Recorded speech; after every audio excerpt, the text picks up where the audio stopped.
ವೀಕ್ಷಕರು ಇಷ್ಟಾರ್ಥ ಸಿದ್ಧಿಗಾಗಿ ದೇವರಿಗೆ ಹರಕೆ ಸಲ್ಲಿಸಿ ಪೂಜೆ ಸಲ್ಲಿಸುವುದರಲ್ಲೂ ಡಿಫರೆಂಟ್ ಆಗಿ ನಡೆದುಕೊಳ್ಳುತ್ತಾ ಬಂದಿದ್ದಾರೆ. ಸಾಮಾನ್ಯವಾಗಿ ನಗ ನಾಣ್ಯ ಆಭರಣಗಳನ್ನು ದೇವರಿಗೆ ಹರಕೆಯಾಗಿ ನೀಡುತ್ತಾರೆ. ಆದರೆ ಇಲ್ಲಿ ಮಾತ್ರ ಭಂಗಿ ಸೊಪ್ಪಿನ ಉಂಡೆಗಳನ್ನು ಭಕ್ತಾದಿಗಳು ನೀಡಿ ಭಂಗಿ ಸೇವೆ ಮಾಡಿ ಹರಕೆ ತೀರಿಸುವುದು ವಿಶಿಷ್ಟವಾಗಿದೆ. ಆದ್ದರಿಂದಲೇ ಬೋರೆ ದೇವರು ಮಾತ್ರ ಭಕ್ತಿಗಿಂತ ಮುಖ್ಯವಾಗಿ ಭಂಗಿ ಕಡಲೆ ಸೇವೆಗೆ ಭಕ್ತರಿಗೆ ಒಲಿಯುತ್ತಾನೆ. ದೇವರಿಗೆ ವಿಶಿಷ್ಟ ರೀತಿಯಲ್ಲಿ ಭಕ್ತರು ತಮ್ಮ ಹರಕೆ ಸಲ್ಲಿಸುತ್ತಾರೆ. ಆದರೆ ಬೆಂಗಳೂರು ದಕ್ಷಿಣ ಜಿಲ್ಲೆ ಚನ್ನಪಟ್ಟಣದ ನೀಲಸಂದ್ರ ಗ್ರಾಮದ ಬೋರೆ ದೇವರ ಜಾತ್ರೆಯಲ್ಲಿ ಹರಕೆ ತೀರಿಸುವ ಪ್ರಕ್ರಿಯೆಯೇ ವಿಶಿಷ್ಟವಾಗಿದೆ. ಬೆಲ್ಲ, ಬೇವಿನ ಸೊಪ್ಪು, ಕಡಲೆ ಹಿಟ್ಟಿನೊಂದಿಗೆ ಭಂಗಿ ಸೊಪ್ಪನ್ನು ಮಿಶ್ರಣ ಮಾಡಿರುವ ಉಂಡೆಯನ್ನು ದೇವರ ಪ್ರತಿರೂಪವೆಂದೇ ಭಾವಿಸುವ ಜೋಗಿಗಳ ಬಾಯಿಗೆ ತಿನ್ನಿಸುವ ಮೂಲಕ ಹರಕೆ ತೀರಿಸುತ್ತಾರೆ. ಕಿವಿಗೆ ಕೊಂಡಲಿ ಧರಿಸಿರುವ ಜೋಗಿಗಳು ಬೋರೆ ದೇವರ ಪ್ರತಿ ಜಾತ್ರೆಯಲ್ಲೂ ಅರೆಬೆತ್ತಲೆಯಾಗಿ ಜೋಗಿ ಕುಣಿತ ನಡೆಸುತ್ತಾರೆ. ಕುಣಿತದ ಸಂದರ್ಭದಲ್ಲಿ ಹರಕೆ ಹೊತ್ತ ಭಕ್ತರು ಜೋಗಿಗಳಿಗೆ ಭಂಗಿ ಸೇವೆ ಮಾಡುವ ಮೂಲಕ ದೇವರ ಹರಕೆ ತೀರಿಸುತ್ತಾರೆ.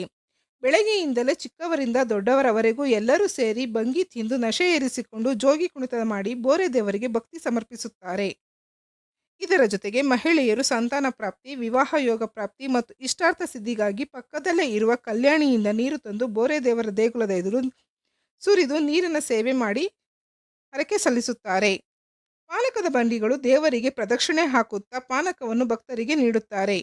ಜಾತ್ರೆ ಮುಗಿದ ನಂತರ ಕುದುರೆ ಏರಿ ಬರುವ ಅನ್ನದಾನಿ ಬೋರಪ್ಪ ಅಡುಗೆ ಒಲೆಗಳನ್ನು ಲೆಕ್ಕ ಹಾಕಿ ಭಕ್ತರಿಗೆ ಆಶೀರ್ವದಿಸಿ ಅರಸುತ್ತಾನೆ ಎಂಬುದು ಇಂದಿಗೂ ನಂಬಿಕೆಯಾಗಿದೆ.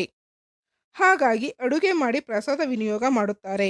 ಒಟ್ಟಾರೆಯಾಗಿ ಭಂಗಿ ಸೇವೆ, ಕಡಲೆ ಸೇವೆ, ಉರುಳಿ ಸೇವೆ, ಸಾಮೂಹಿಕ ಸಹಪಂಕ್ತಿ ಭೋಜನದಂತಹ ವಿಶಿಷ್ಟ ಆಚರಣೆಗಳನ್ನು ನಡೆಸುವ ಬೋರೆ ದೇವರ ಜಾತ್ರೆ ವೈಶಿಷ್ಟ್ಯತೆಗಳ ಆಗರವಾಗಿದೆ. ಈ ಜಾತ್ರೆಗೆ ದೂರ ದೂರಗಳಿಗಿಂತ ಸಾವಿರಾರು ಭಕ್ತಾದಿಗಳು ಬಂದು ದೇವರ ದರ್ಶನ ಪಡೆಯುತ್ತಾರೆ. ಭಕ್ತಿಗೆ ಒಲಿಯುವ ಬೋರೆ ದೇವ ಭಂಗಿ ಸೇವೆಗೂ ಒಲಿಯುತ್ತಾನೆಂಬುದು ಆಸ್ತಿಕರ ನಂಬಿಕೆಯಾಗಿದೆ. ಇನ್ನು ಈ ದೇವಸ್ಥಾನಕ್ಕೆ ರಾಜ್ಯದ ಮೂಲೆ ಮೂಲೆಗಳಿಂದ ಭಕ್ತರು ಬರುವುದು ವಿಶೇಷ. ಇತಿಹಾಸ ನಾವು ಈಗ ನಮ್ಮ ಎತ್ತುಮುತ್ತಲ ಕಾಲದಿಂದ ಮಾಡ್ಕೊಂಡ್ ಬಂದಿದ್ದೀವಿ. ಈಗ ಅದೇ ತರ ನಡ್ಕೊಳ್ತಾ ಇದೀವಿ. ಒಂದ್ ದಿವಸ ಬಾಯಿಬೀಗ ಮಾಡ್ತೀವಿ, ಒಂದ್ ಮುಡಿ ಮಾಡ್ತೀವಿ, ಒಂದ್ ದಿವಸ ಬಿಡ್ತಿ ಮಾಡ್ತೀವಿ, ಒಂದ್ ದಿವಸ ಆಮೇಲೆ ಮೀಸ್ಲು ಮಾಡ್ತೀವಿ. ಇವತ್ತು ಜೋಗಳಾಟ ವಿಶೇಷವಾಗಿ ಪೂರ್ವದ ಕಾಲದಿಂದ ನಡ್ಕೊಂಡು ಬತ್ತಲೇ ಇರ್ತೀವಿ. ಇದು ಏಕ ನಡ್ಕೊಂಡು ಬತ್ತಲೇ ಇದ್ದೀವಿ.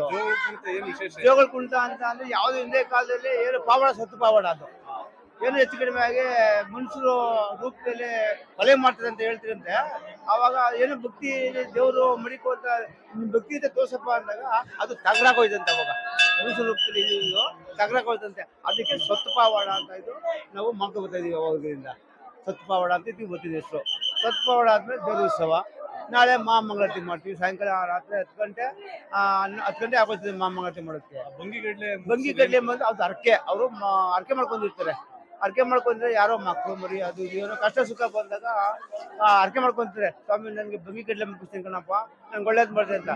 ಅದಕ್ಕೆ ಅವರೆಲ್ಲ ಇಲ್ಲಿ ಹಾಕಿ ಬಂಗಿ ಕಡ್ಲೆ ಮುಗಿಸಿ ಅವ್ರಿಗೆ ಅರ್ಕೆ ಕೇಳ್ಕೊತಾರೆ ಅಷ್ಟೇ. ಇದು ಇಡೀ ಕರ್ನಾಟಕನೇ ಬರ್ತದೆ ಸರ್. ಇಡೀ ಇಂಡಿಯನ್ ತಗೊಂಡು ಎಲ್ಲ ತಮಿಳ್ನಾಡು, ಆಂಧ್ರ ಎಲ್ಲ ಇಂಡಿಯಾ ಅಂತ ಹೇಳ್ಕೊ ಹೋದ್ರೆ ಇಡೀ ಕರ್ನಾಟಕ ಎಷ್ಟಿದೆ ಅಷ್ಟೆಲ್ಲ ಬರ್ತದೆ. ಅಷ್ಟೆಲ್ಲ ಇಲ್ಲಿಗೆ ಭಕ್ತರವ್ರೆ ಎಲ್ಲ ಬರ್ತಾರೆ. ಇಲ್ಲೇ ನಿಮ್ಗೆ ಗೊತ್ತೈತೆ ನೋಡಿ ಜನಗಳು. ನಮ್ಮ ಹೆಸರು ಪೂಜಾರಿ ತಮ್ಮಯ್ಯ. ಪುರತ್ಕಾರ ಕಾಲದಿಂದನೂ ದೇವ್ರ ಪೂಜೆ ಮಾಡ್ಕೊ ಬರ್ತಾವ್ರೆ. ಒಂದ್ ವಾರ ಜಾತ್ರೆ ಇದು. ಒಂದ್ ವಾರದಲ್ಲಿ ಎಲ್ಲಾರು 3 ದಿನ ಅಡುಗೆ ಮಾಡೋರು ಮಾಡ್ತಾರೆ, 2 ದಿನ ಮಾಡೋರು ಮಾಡ್ತಾರೆ, 1 ದಿನ ಮಾಡೋರು ಮಾಡ್ತಾರೆ. ಇದು ತಲೆ ಕಾಲದಿಂದಾರು ಬಂದಿರೋದು. ಎಲ್ಲಾರ್ಗು ದೇವ್ರು ಭೈರವೇಶ್ವರ ಒಳ್ಳೇದ್ ಮಾಡಿರೋ ದೆಸೆಯಿಂದ ಎಲ್ಲಾರು ಅದನ್ನೇ ಮಾಡ್ಕೊ ಬಂದವ್ರೆ.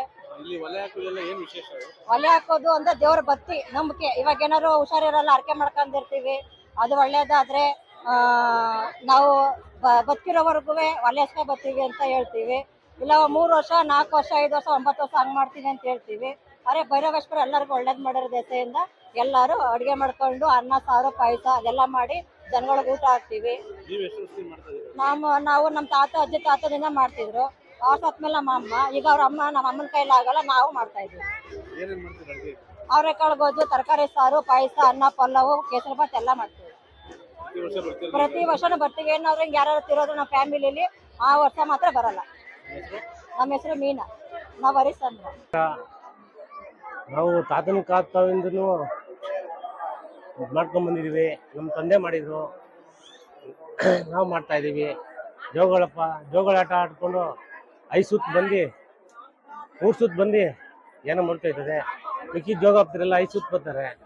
ಆಮೇಲೆ ಜೋಗಪ್ಪ ಸತ್ರೆ ಸಪ್ಪಂದಾಯ್ತು, ಜೋಗುಳ ಪಾತ್ರೆ ನನಗಾಯ್ತು ಅಂದು ಜೋಗ ಕಲ್ಯಾಣಿಗೆ ಹಾಕ್ತಾರೆ. ಅಲ್ಲಿಗೆ ದೇವರು ನಮಗೆ ಬಾಲಿನ ಫಲಿಯಾಂತರ ನಮ್ಮ ತಾತ ಮುತ್ತಾತನ ಕಾಲದಿಂದ ಮಾಡ್ಕೊಂಡು ಹೋಗ್ತೇವೆ, ಇದೇ ನಡ್ಸ್ಕೊಂಡು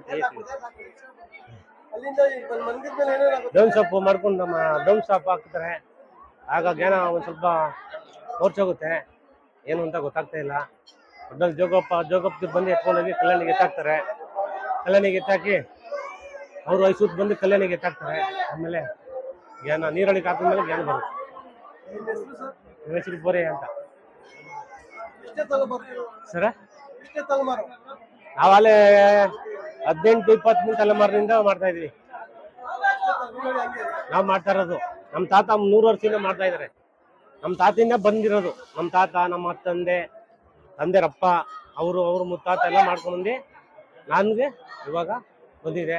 ಬೇವಿನ ಸೊಪ್ಪು ಹಾಕ್ತಿದ್ರೆ ಯೋಗ 3 ಸುತ್ತು ಬಂದ್ಮೇಲೆ ಹಾಕ್ಬಿಟ್ಟು ನನ್ ಜ್ಞಾನ ಭಗವಂತ ನನಗೆ ಮೋರ್ಚಾಗುತ್ತದೆ. ನನಗೇನು ಅಂತ ಗೊತ್ತಿಲ್ಲ. ನಾವು ಅದೇ ನೂರಾರು ತಲೆಮಾರು, 100 ನಮ್ಮ ತಾತ ಮುತ್ತಾತವಿಂದ ಮಾಡ್ತಾ ಇದೀವಿ. ನಮ್ಮ ಹೆಸರು ಬೋರಯ್ಯ ಅಂತ. ಜೋಗಪ್ಪ. ಜೋಗಪ್ಪ ಗುಂಡಾಪುರ ಜಯಪ್ಪನ ಮಗ, ನಮ್ಮ ಬೋರ್ಲಿಂಗ. ಇವತ್ತಾಲೆ ನಾನು ಮಾಡಿದ 18 ವರ್ಷದಿಂದ ನಾನು ಮಾಡ್ತಾ ಇದ್ದೀನಿ. ನಮ್ಮ ತಂದೆ 100 ವರ್ಷದಿಂದ ಮಾಡ್ತಾ ಇದ್ದೀನಿ.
ಹೌದಾ 200